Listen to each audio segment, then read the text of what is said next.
Hello there. I thought in addition to posting these answers, I would just do a little bit of an explanation as well, in case that helps you out. So as we look, first question there, what are escape characters? Well, it's just going to be a backslash and then some character. And really what it does there is provide different functionality, right? It prevents it from being sort of used as its regular character and given it some sort of special functionality there. So right, for example, \n. So that gives you the new line functionality instead of just an N.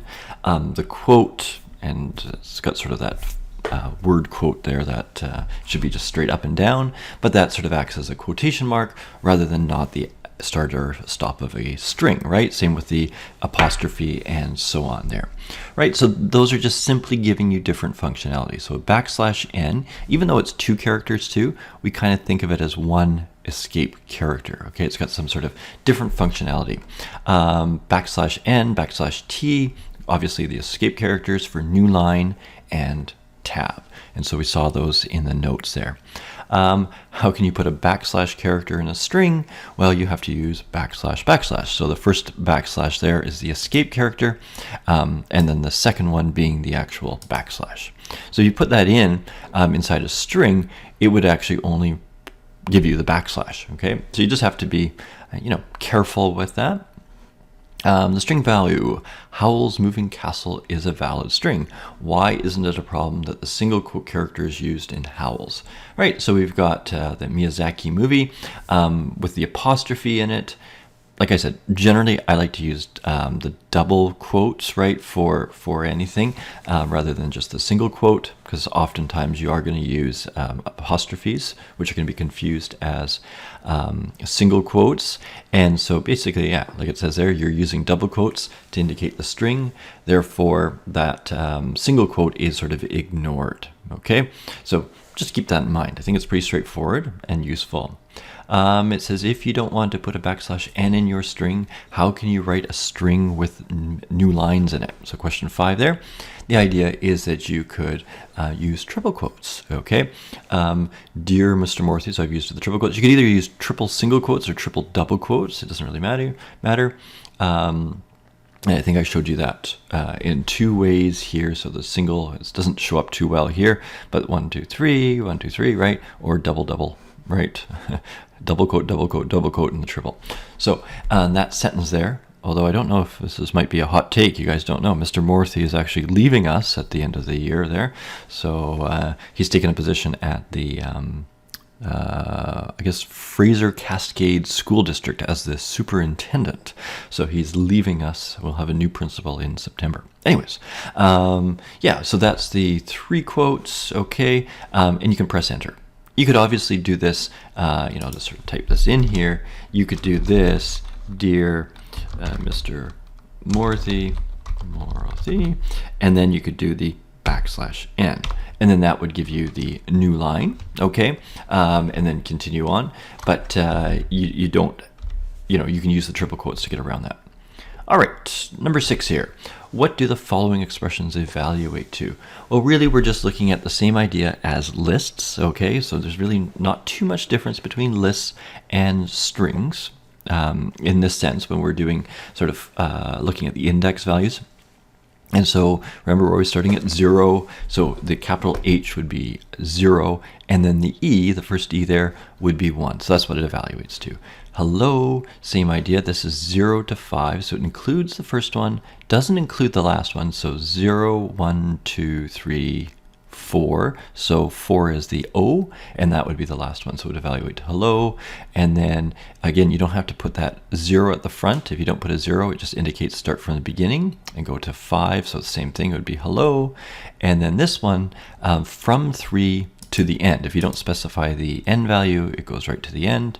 So again, 3, so 0, 1, 2, 3, and that's why it starts at LO, right? It starts at the L there and works its way low world.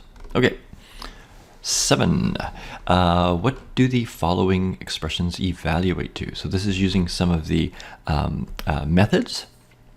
And so we've got the upper and is upper and lower here in these questions. So hello.upper takes all those characters and converts it to uppercase.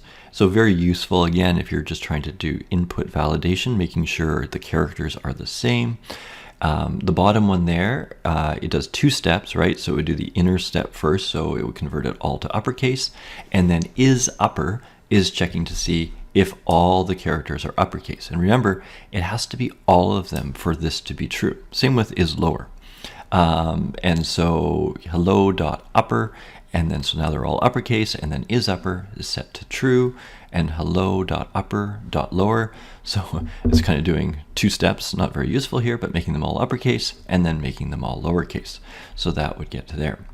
Don't forget, so I'm just going to pop this up here. If we put something in, hello, whoops, let me make one of those uppercase, is lower, right?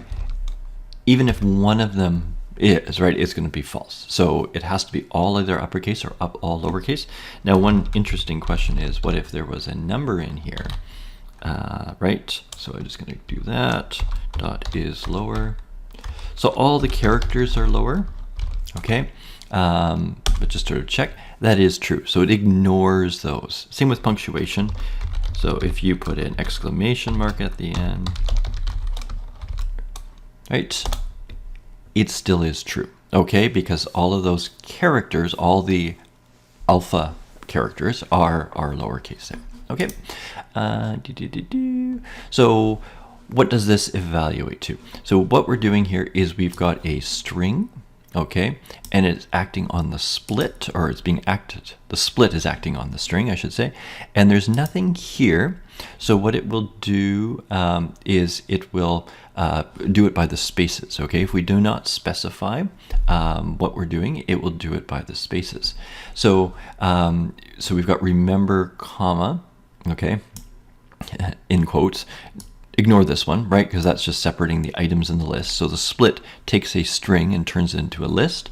Right? So remember, and then 5th of November. Oh, why did it do that? That's weird. I think I didn't forget here. 5th. These should all be like this. I think I got tired of writing it out. And last one. Oops. There we go. Okay, so those ones, it would split each of those into the string. So if I just sort of copy that just to make sure, although I don't like copying sometimes because, well, that might be, it's not an image. Okay, just a second. Go back to this here. Okay, that looks good. And there you can see it there, right? So it split them all, including the commas. It included the commas because by default it separates it at the space. If I did this, where I put it in by the comma, so the split is going to act on those commas. You can see there it did remember, and notice it put in the space there, and then this all came together because it was only split by that comma. Okay, so this one here, a little bit different, the join, which is kind of the opposite. So this one's a little bit weird in the sense that it's been split first, so there can only be one. So it splits it, so therefore we'd have there can be only one as a sort of as a list, and then we're joining it, and we'd be joining each of those by the dash. So that's why there's a dash between all of them. So let's just take that into Python and just do that. So let's, if we look at this first one, okay, there, and let me just make sure that's inside here, there can only be one. If we split that and get rid of this, okay, you can see there that it's taken that all as a list, change it all into a list. So let's just save that as list1 is equal to, and let's just do that again. So we've got it saved, okay? And then we can just use this join, and what we're gonna do is join it on, just so you can see the breakdown here, join it on that list, so list1. And now when I print it out, right, there can be only one with the dashes separating each of those list items. Okay, good. Almost done here. Justify right, left, right, and center. So hopefully you finished the that little challenge. And maybe on Monday I'll give you a little bit of a video just to explain that one as well. Right, so you got the string, right justified, left justified, and centered.